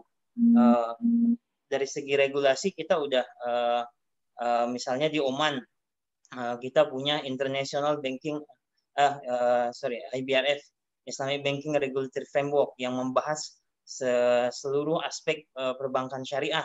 Salah satu aspek yang mungkin dulu saya pernah singgung ke OJK atau ini BI yang waktu itu masih mengawasi bank syariah, kita kok ini apa di Indonesia sendiri kita udah 29 tahun tapi syariah governance kita nggak punya. Itu unik juga itu. Kenapa kok bisa ini orang Indonesia yang pinter-pinter yang apa pengalamannya udah kemana-mana, kok bisa Indonesia nggak punya syariah governance? Ketika saya ngobrol sama teman-teman industri di perbankan syariah, banyak yang nggak connect apa itu syariah governance. Dikira GCC Bank Syariah, ini bukan. GCC Bank Syariah itu secara generalnya, dalamnya itu ada komponen syariah governance. Yang itu kalau di level bank sentral ada Central Sharia Board, ada ini apa syariah departemennya. Ketika ini saya ngomong syariah departemen bukan seperti di Indonesia yang di OJK ada departemen syariah. Jadi syariah fokus di syariah. Kalau kita di luar disebutnya Islamic Banking Department. Ya, jadi ini ada miskomunikasi. Kadang-kadang juga di international apa conference meeting dari teman Indonesia ketika ngomong syariah ini apa syariah di bank sentral dikira departemen bank syariah di Indonesia, bukan ya. Ini sering kita lihat ada misunderstanding di situ. Jadi kalau di runut ke permasalahannya, kenapa ini apa bank syariah masih bisa bertahan, ini juga karena masyarakatnya juga ini apa support, ini apa pemerintahnya juga support, dan apa tadi gap-gap yang dibahas itu nggak ada itu di bank syariah di. Saya nggak tahu ini apa gimana itu bisa terjadi di Indonesia. Di Timur Tengah gap-gap seperti itu nggak ada ya. Itu semuanya sudah didesain. Nah, kalau kita follow IOV Sharia Standard on Murabahah yang tadi itu nggak ada. Itu untuk apa? Untuk teoritis oke lah, untuk ini sekedar kita agar kita tahu nanti gapnya akan terjadi seperti ini. Tapi itu semua udah nggak ada ini apa gap-gap seperti itu. Jadi itu tanggapan dari saya. Ini kenapa ini growth kita ini apa masih stabil untuk kuartal 1 tadi sebenarnya saya udah singgung. Sebenarnya ini belum menyentuh pada perusahaan-perusahaan yang mulai merestructure sama meribudget ini apa perusahaan di perusahaan mereka, keuangan mereka. Jadi ketika di kuartal 2 nanti mungkin dari laporan keuangan apa namanya akan mungkin terlihat dampaknya. Mungkin ada yang ada turun profitnya dari tahun kemarin. Mungkin yang awalnya kuartal ini apa pertama masih ada pertumbuhan 10, 15, 20 mungkin di apa di kuartal 2 mungkin nanti akan ini turun di level 5% atau turun dari tahun sebelumnya. Jadi itu prediksinya untuk Timur Tengah, termasuk Oman juga. Jadi itu dari saya. Ya, baik, matur nuwun, syukron kasiran Ustadz Iman ya. Baik, langsung saja ke Ustadz Ardi. Monggo Ustadz Ardi, tadi sudah saya forward beberapa pertanyaan. Ada pertanyaan terakhir juga tadi. bagi perbankan syariah yang masih kekeh ya untuk menerapkan produk adaptif itu dengan alasan prudential banking untuk kehati-hatian menyesuaikan dengan ya sistem perbankan lah yang ada di Indonesia, misalkan ya benturan dengan undang-undangnya. Monggo Ustaz Ardi. Ada 3 pertanyaan kalau nggak salah ya tadi sudah saya. Ya, ada 3 pertanyaan di sini ya, Dr. Aib ya.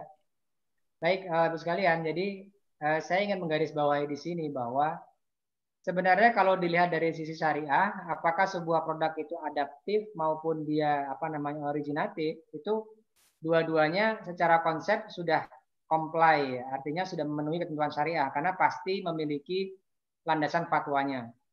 Nah, tentu kalau kita bicara mengenai pasar, maka respon pasar itu bisa jadi berbeda. Bahkan mungkin bisa jadi berbeda antar satu negara kepada negara yang lainnya. Saya ambil contoh satu, misalnya produk tawarruk ya. Produk tawarruk.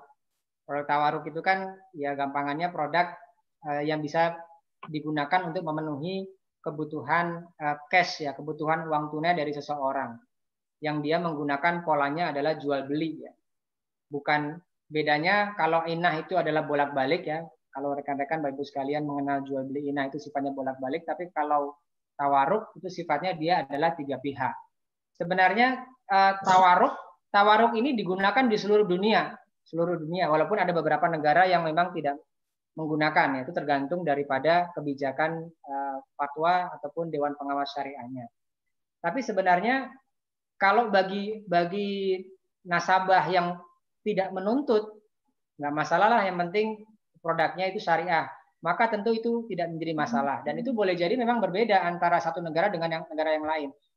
Kalau Bapak Ibu buka website bank-bank yang ada di Malaysia, itu hampir semua produknya itu dasarnya adalah tawarruk.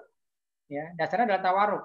Mau dia KPR, mau dia personal financing, mau dia apapun, semuanya pakainya hampir semua tawarruk itu di Malaysia. Tapi kalau seandainya tawarruk itu dibawa ke Indonesia, itu saya yakin udah bank syariah di Indonesia nggak akan laku. Kenapa? Karena tipikal nasabah yang ada di Indonesia itu memang mereka untuk sekarang ini lebih menghendaki yang sifatnya originatif ya, terutama untuk yang ada di pangsa pasar spiritual. Jadi kalau dari tataran level fikih menurut saya mungkin sudah selesai, betul. Tadi seperti Dr. Iman sampaikan, itu sudah selesai di sisi fatwa. Masing-masing punya landasan fatwa, itu sudah selesai. Tetapi kita harus berbicara fakta ketika kita berbicara pasar, bahwa ternyata tidak semua segmen nasabah itu menerima produk-produknya yang sifatnya adaptif ya. Bahkan mungkin di Timur Tengah sendiri ya, itu juga ada nasabah-nasabah yang tidak menerima produk-produk yang sifatnya adaptif tadi itu.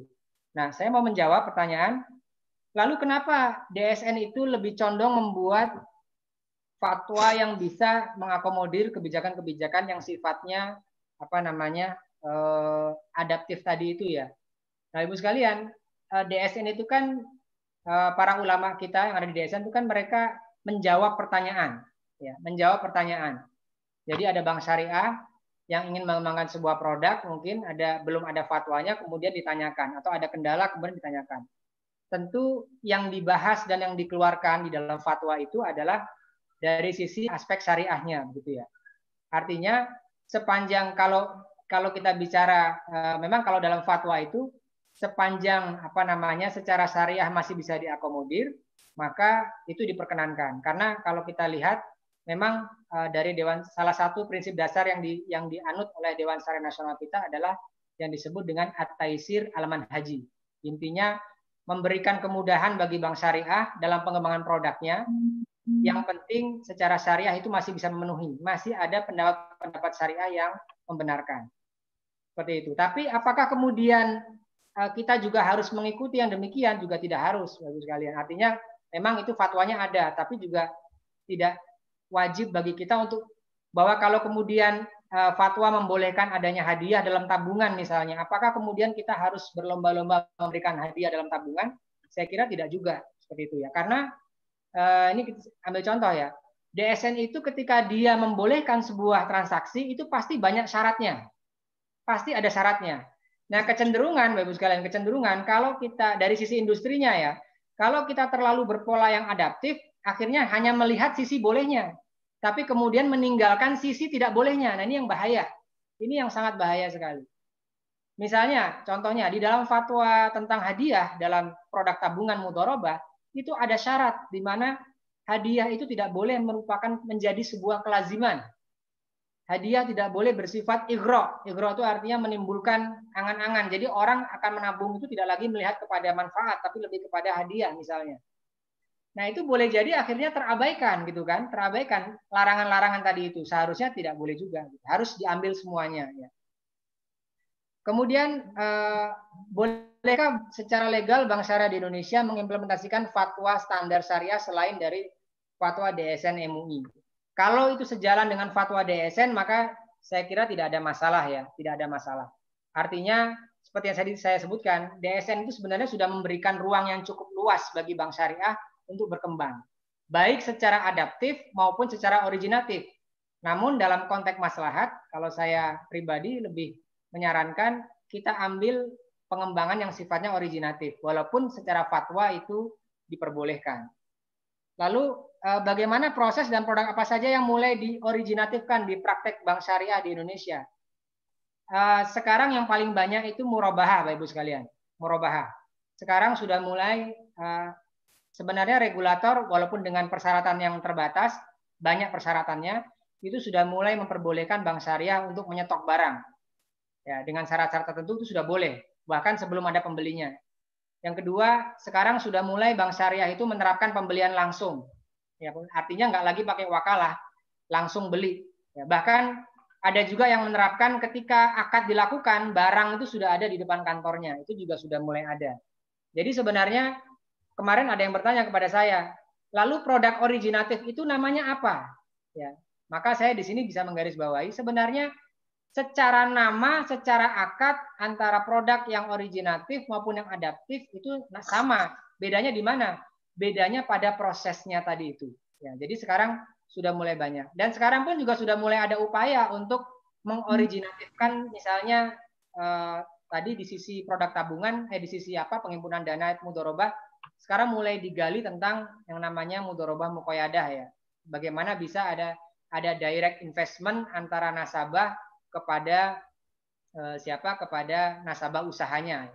Itu juga sudah mulai sekarang sudah mulai digali dan sekarang sudah mulai dirancang baik oleh regulator maupun juga oleh industri. Sebenarnya itu adalah kabar yang baik ya Bapak sekalian. Artinya Bank Syariah pun sebenarnya sekarang sudah aware bahwa banyak nih nasabah yang mulai menuntut yang originatif sehingga dia harus menggali ke arah sana. Contoh lain misalnya, sekarang justru banyak juga teman-teman di Bank Syariah itu kalau nawarin tabungan bukan lagi tabungan mudharabah, langsung ditawarinnya wadiah. Ya, karena nasabahnya itu pokoknya saya maunya wadiah dan jangan sekali-kali kasih saya bonus. Ya, walaupun secara fatwa bank itu boleh saja memberikan bonus tanpa memperjanjikan, tapi nasabahnya sudah set di awal. Saya maunya buka wadiah tapi jangan sekali-kali kasih saya bonus misalnya. Sehingga sekarang teman-teman syariah banyak yang mulai semangat untuk menjual wadiah saja. Mudharabahnya sudah mulai tidak terlalu banyak dijual. Itu juga sudah mulai ya. Sudah mulai ada ke arah sana juga. Jadi intinya Ibu sekalian, adaptif maupun originatif itu sebenarnya di masing-masing negara Islam penerapannya ada semua ya. Tinggal komposisinya saja gitu ya. Lebih originatif atau lebih adaptif ya.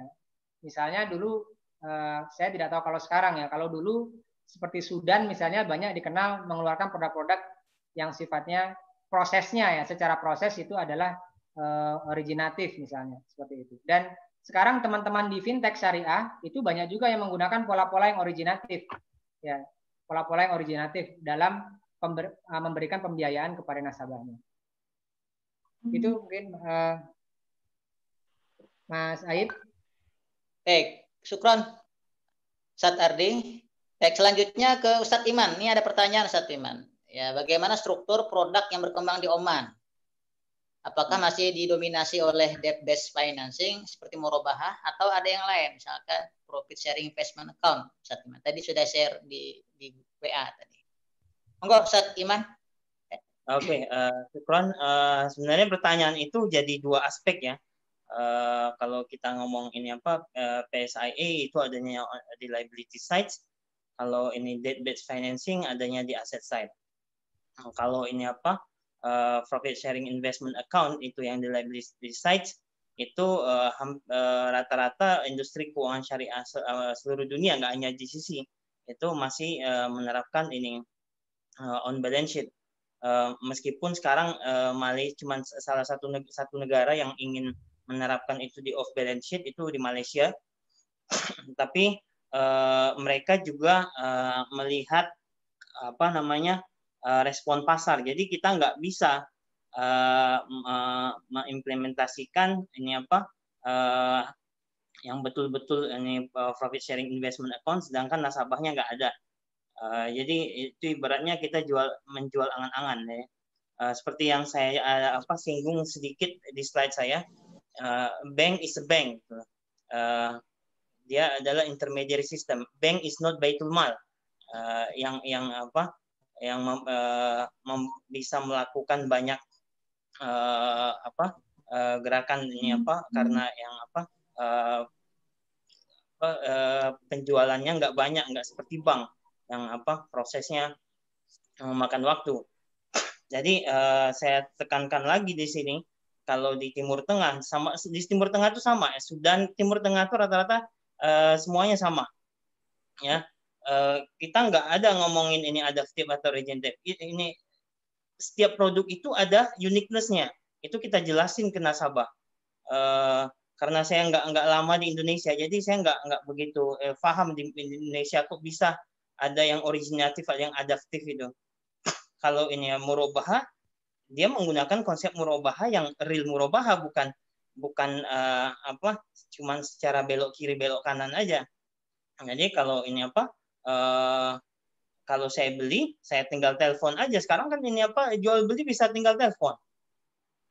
Kalau jual beli saya harus ke showroom, ya itu ini repot juga. Berarti Bukalapak ini Tokopedia sekarang nggak sesuai syariah. Berarti Tokopedia itu sekarang cuman itu adalah adaptif. Ini sebenarnya syariah sudah melakukan itu bisa memposisikan itu semua, karena namanya juga hukum. Ini tadi yang sempat disinggung Dr. Aif, al-ahkam yataghayyar bitaghayyur al-amkinah wal azminah wal ahwal. Jadi itu bisa ngikut, tapi kita dalam prakteknya, prosesnya jangan sampai wakalahnya cuma sekedar wakalah. Kita nggak betul-betul ini tahu barang itu sudah ada atau belum wujudnya. Itu yang harus dipastikan. Kita juga harus pastikan ini ketika mau transaksi, barang itu sudah berpindah kepemilikan dari bank, dari supplier ke bank, itu juga harus ada. Tadi saya lihat banyak banget itu gapnya. Kalau di Timur di Timur Tengah, termasuk yang tadi di sini Sudan, itu nggak boleh. Itu kalau ada yang seperti itu, transaksinya udah batal itu. Dan terus ini seluruh profitnya itu masuk ke charity account. Jadi itu dari ini balik lagi ke yang off balance sheet tadi. Jadi untuk off balance sheet kita harus ini tahu marketnya ada nggak. Seandainya yang betul-betul mau ada yang pure wadiah ini ada, itu bagus sebenarnya. Ini bisa membuat rate bank syariah lebih kompetitif dibandingkan bank konvensional. Bahkan ini saya kita di Timur Tengah itu lebih mengedepankan kita ini kompetitor kita konvensional, bukan sesama bank syariah sebenarnya. Kita ingin market itu supaya lebih melirik bank syariah, bukan kita kok ini fight antara bank syariah. Itu yang di Timur Tengah. Jadi kita ini ingin memberikan produk yang itu berbeda dibandingkan bank konvensional. Saya beberapa kali ini bertemu dengan para nasabah, baik itu nasabah besar atau kecil, saya jelaskan uniqueness dari setiap produk. Jadi ini nggak bisa kita jualan satu produk, padahal ini nasabah lain pengen produknya ini yang lain. Misalnya ketika kita jualan murabahah, ini nasabahnya nggak mau ya, ini saya nggak mau yang kayak gini. Gimana kalau saya juga memiliki saham dari aset yang saya bangun ini? Itu nggak bisa di murabahah. Ini bisa juga misalnya ada di musyarakah atau musyarakah mutanakisoh.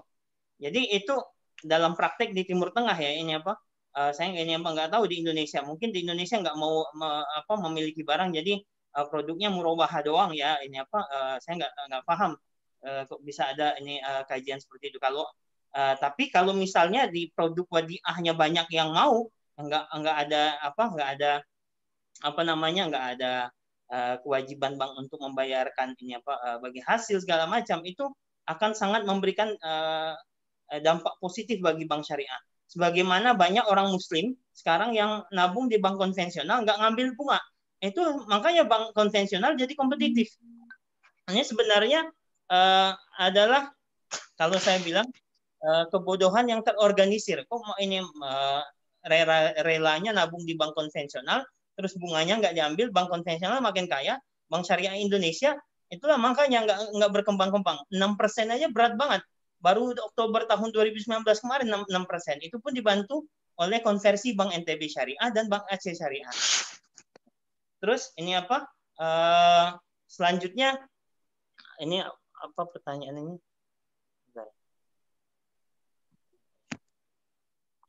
Tadi dokter, pertanyaannya apa itu? Enggak. Sebentar, Ustaz.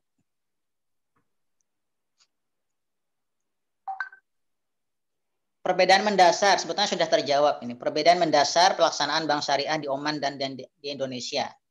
Oke. Oke. Saya lupa ini Imam Jaya ini apa. Sebenarnya kalau kita ngomong on balance sheet, off balance sheet yang di asset side, kalau ini apa di ijaroh ini apa mausufa bizimma ijaroh yani muntahi bitamlik rata-rata itu adalah off balance sheet. Tapi karena beberapa hal yang membuat ini bank syariah harus ini apa menjadikan itu on balance sheet karena regulasi ya. Makanya ini agak berat membuat itu jadi off balance sheet. Tapi ini apa di IOV sendiri itu kita dibolehkan untuk melakukannya, mencatatnya baik itu dari on balance sheet atau off balance sheet. Nah, yang perbedaannya kalau saya lihat ini apa presentasi teman-teman tadi yang sebelumnya di Indonesia dengan Dr. Arif tadi, jadi itulah perbedaan praktek yang ada di Indonesia dan Timur Tengah. Jadi di beberapa ini poin kita ternyata masih terjebak di praktek murabahah yang belum selesai gitu. Sedangkan kita di Timur Tengah murabahah itu sudah selesai, nggak ada ini is it syariah compliance atau ini syariah based product atau syariah ini real product, itu nggak ada lagi kita karena itu seluruh prosesnya dari awal sampai akhir itu udah dimonitor sedemikian mungkin. Ini juga mungkin karena faktor syariah governance juga ya. Saya mendapat pertanyaan karena ini ada dari teman di Bank Syariah di Indonesia, itu gimana ya kalau misalnya dari sisi aset side bank syariah memberikan pembiayaan mudharabah atau musyarakah ternyata rugi.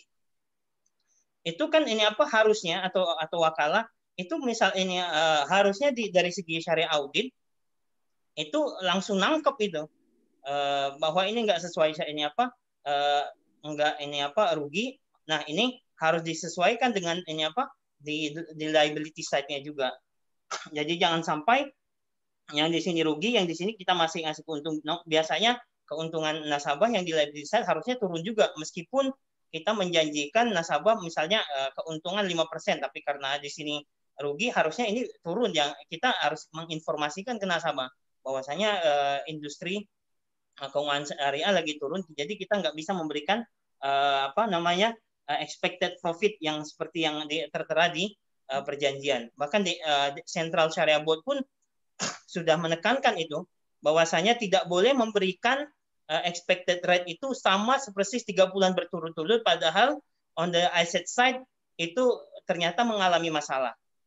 Jadi di Timur Tengah itu minimal untuk di bank syariah itu ada 3 unit di bawah syariah department. Ya, jadi semakin besar bank syariah, semakin besar juga semakin kompleks juga departemennya. Jadi minimal ada head of syariahnya, ada syariah compliance unitnya, ada syariah risk unitnya, ada syariah audit unit, dan mereka mempunyai peran masing-masing. Sedangkan yang beberapa teman saya temuin di Indonesia ternyata mereka kadang syariah compliance juga, syariah audit juga nggak. Jadi karena ini apa, secara regulasi kita nggak punya ini apa syariah governance. Jadi misalnya contoh, ada satu bank besar banget, bank syariah besar, syariah compliance-nya cuma ini apa, syariah departemen cuma diisi 2 orang. Gimana ini ya pengawasin bank sebesar itu? Jadi ini apa? Jadi ini mungkin bisa menjadi apa poin bagi pemerintah, ya. Harusnya syariah departemen ini posisinya harus diseimbangkan dengan apa departemen misalnya manajemen risiko. Di manajemen risiko aja ada berapa level? Ada khusus orang-orang yang menangani masalah tertentu. Kenapa di syariah kok kayaknya ini nice to have aja lah. Ini yang penting ya udahlah, ini apa? Yang penting ada, yang penting kayak kelihatan syariah. Kan kita ada Dewan Pengawas Syariah. Dewan Pengawas Syariah mereka nggak day to day di bank syariah. Yang betul-betul mengawasi itu adalah orang internalnya, internal syariah departemennya. Ya, bukan ini apa Dewan Pengawas Syariah. Dewan Pengawas Syariah itu tinggal menerima laporan mereka. Nah, detail laporan itu bergantung bagaimana syariah governance itu bekerja, ya. Makanya di dalam syariah governance, Dewan Syariah itu Dewan Pengawas Syariah atau SSB, Syariah Supervisory Board atau Syariah Committee, itu dibantu oleh unit-unit yang membantu mereka agar ini apa kinerja mereka bisa efisien sedemikian mungkin. Jadi itu jawabannya. Ya, baik, syukran Ustaz Iman, Masya Allah, ya luar biasa ya. Beda ya kalau dijelaskan sama pakarnya langsung ini. Syukran kasiran Ustaz Muhammad Iman, Sastra Minhajat, kemudian sama Ustaz Ardiansah Al-Buburi juga. Masya Allah, ini penjelasannya sangat komprehensif sekali. Tapi yang jelas ya, dari penjelasan kedua pemateri tadi, ya, kita tetap berjuang ya sebetulnya. Ya, ini hanya masalah waktu saja. Ya, tadi sudah dijelaskan sama Ustaz Iman, bahwa betapa ketahanan Bank Syariah di Timur Tengah itu luar biasa. Karena memang ada uniqueness-nya di sana, sangat tergantung dengan minyak ya. Meskipun di Timur Tengah sudah beralih ke sektor pariwisata sekarang. Tapi tetap saja terkena imbas ya corona. Tapi ini saatnya untuk kita membuktikan ya sektor sosial kita kepada dunia bahwa perbankan syariah tetap eksis dan tetap terbuka untuk membantu dunia ya. Dengan CSR-nya, dengan ya sosial sektor dan lain sebagainya. Kemudian dari Ustaz Ardi tadi saya kira produk adaptif dan produk originatif ini juga sangat menarik sekali. Ya, memang saatnya kita back to basic, kembali pada dasarnya lagi ya. Karena memang punya pasarnya masing-masing. Nah, ini bedanya ya di Timur Tengah. Kalau di Indonesia ini Ustaz Iman ya, memang banyak lembaga-lembaga keuangan syariah siluman. Akhirnya ya asal buka tapi tidak paham betul dengan syariah. Akhirnya menjadi korbankan nama syariahnya itu. Baik ya, saya kira masih banyak pertanyaan di sini karena waktu sayang ya. Sangat terbatas sekali. Tapi tetap saja nanti tetap kita tunggu ya di kemudian hari, nantazir hudarakuma ya Ustadz ya, Ustadz Ardi, Ustadz Iman di Jamiatina ya, Jamiah Muhammadiyah Yogyakarta. Mudah-mudahan virus corona ini cepat berlalu lah, kita akan kembali pada aktivitas kita ya, dan akan memperjuangkan lagi ya prinsip-prinsip syariah di dalam ekonomi. Baik, sekian dari saya. Mohon maaf kalau ada kesalahan, saya sebagai moderator. Saya kembalikan ke pembawa acara. Bila topik wal hidayah. Assalamualaikum warahmatullahi wabarakatuh. Waalaikumsalam warahmatullahi wabarakatuh. Syukron kasiron ala ihtimami wa istima'i min. Dan terima kasih dari Ustadz Iman Sastra dan juga Ustadz Ardiansyah atas pemaparannya. Semoga kita semua sebagai peserta bisa mendapatkan hikmah dan juga mendapatkan pembelajaran dari apa yang telah kita diskusikan, apa yang telah kita dengarkan bersama. Selanjutnya mungkin di sini dari program pengembangan ekonomi ada sedikit video yang mungkin bisa kami tampilkan dari program studi ekonomi Fakultas Ekonomi dan Bisnis Universitas Muhammadiyah Yogyakarta.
Ya, terima kasih Ustadz Iman, terima kasih Ustadz Ardiansah atas diskusinya, atas ilmunya. Semoga kita semua bisa berjumpa kembali di diskusi selanjutnya dan kita bisa bertemu kembali setelah selesai wabah ini bersama. Amin. Akhir kata saya tutup sebagai pembawa acara, kita tutup dengan bacaan hamdalah bersama-sama. Alhamdulillahirabbil alamin. Syukran katsiran ala ihtimamikum. Wassalamualaikum warahmatullahi wabarakatuh. Waalaikumsalam warahmatullahi wabarakatuh. Matur nuwun Ustaz Ardi, Ustaz Iman. Ya, Lagi tunggu di UMY. insya Allah. Ketemu di Bogor Ustaz Ardi. Bogor nanti ya. Ahlan sahlan, Ustaz. Ini banyak yang Informasinya tanya dari UMY nih. Kapan lagi Ustaz Iman ke UMY? Ustaz Ardi juga banyak yang tanya nih. ya. Nanti join sama Ustaz Ardi. Insya Allah. Saya di Bogor, Ustaz Ardi di Bogor, jadi bisa berangkat bareng, Ustaz. Nah, bisa berangkat bareng, Ustaz. Fadol. Oke. Kan sering balik ke Jogja kan ya? Masih Mas. Nah, Insya Allah. ya nanti kapan-kapan lah mudah-mudahan PSBB-nya sudah tidak ada, coronanya sudah hangus tuh dimakan musim panas besok. Mudah-mudahan cepat hilang. Ya. Syukran kasiran Ustaz ya. Sekali lagi ya. mohon maaf kalau ada kekurangan, keterlambatan tadi, mungkin kendala teknis. Ya ini luar biasa ini silaturahminya nih dari Oman, Indonesia, Bogor langsung nih. Oke, matur nuwun. Assalamualaikum. Insyaallah nanti waktu di Bogor. Ahlan Ustaz, ahlan wasahlan. Kebetulan saya tinggal di Bogor juga ini. Jadi di Bogornya di mana, Ustaz? Bogornya di Cimanggu, Ustaz. Oh, deket banget. Saya di Tanah Sareal. Satu wilayah, Ustaz. Ini ya, Bengkulu ya, kalau nggak salah ya. Ini orang tua Bengkulu, tapi tinggal ini. Lugatnya lugat orang Sumatera. Jadi orang Bogor. Hai, Ustaz. Assalamualaikum ya. Syukran, jazakumullah. Assalamualaikum. Waalaikumsalam.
Yuk, Sadir.